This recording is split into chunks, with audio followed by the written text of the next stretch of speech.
Hey guys, so today I'm going to show you how I did my Corpse Bride cosplay. So some things I got at the thrift store were these yellow rose bouquet. I got them for $1 or $1.50.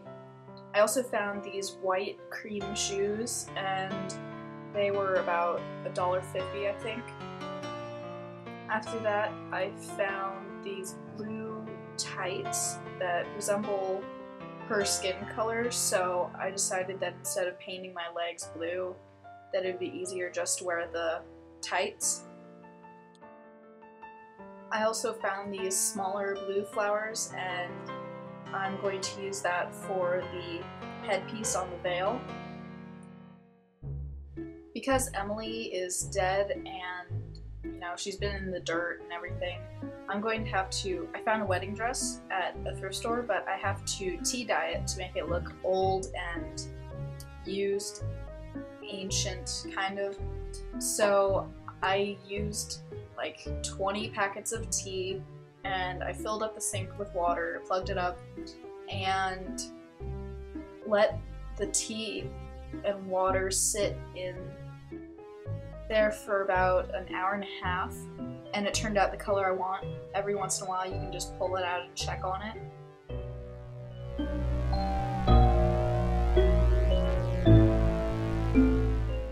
When I got to the color that I wanted, what you want to do is spray down the dress with cold water so it retains the color as well as possible, and then just squeeze it out and let it air dry.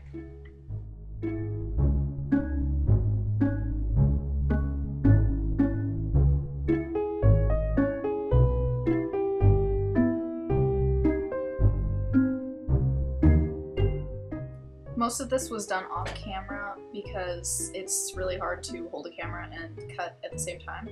But I take little bits of the fabric and twist it up and then cut it off, and it creates these jagged holes, which is what her dress looked like.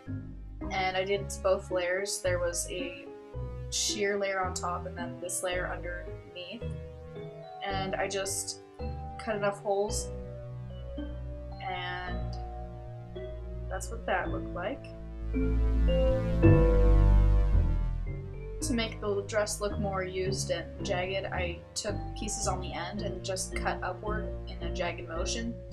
And this cuts off most of the bottom seam and makes it look more, jagged and ripped.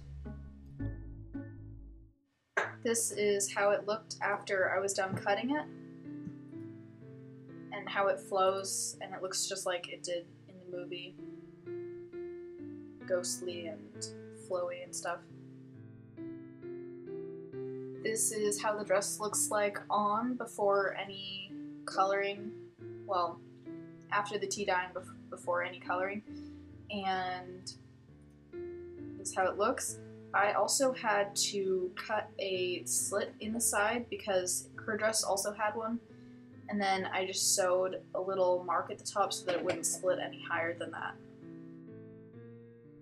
I also found this sheer curtain, I believe it was, and I cut it as a veil. And this is how it looks after I cut all the holes in it and the length and everything. So to dye the cosplay, I had to take spray paint in many colors and use this to change the coloring of the veil and the dress. And I used a bunch of these Krylon shortcuts. They're mini spray cans. I think they're about $1 each. And I got them in like light blue, dark blue, gray, and black.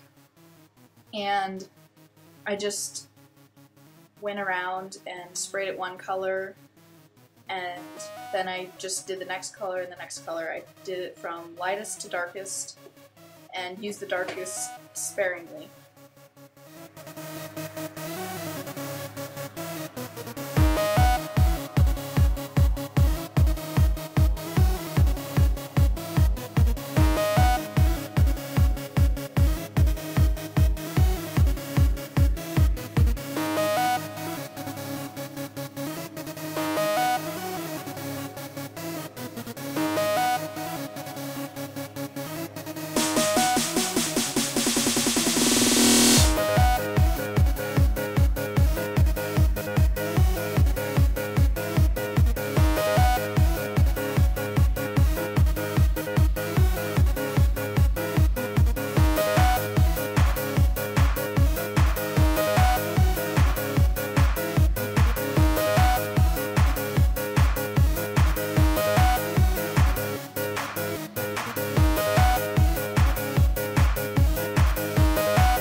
also took the yellow roses and I spray painted them blue and black because she has a bouquet and it is blue and black, so yay.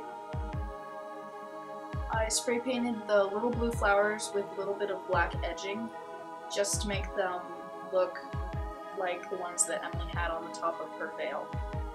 After spraying the veil, I sprayed the dress in the exact same way.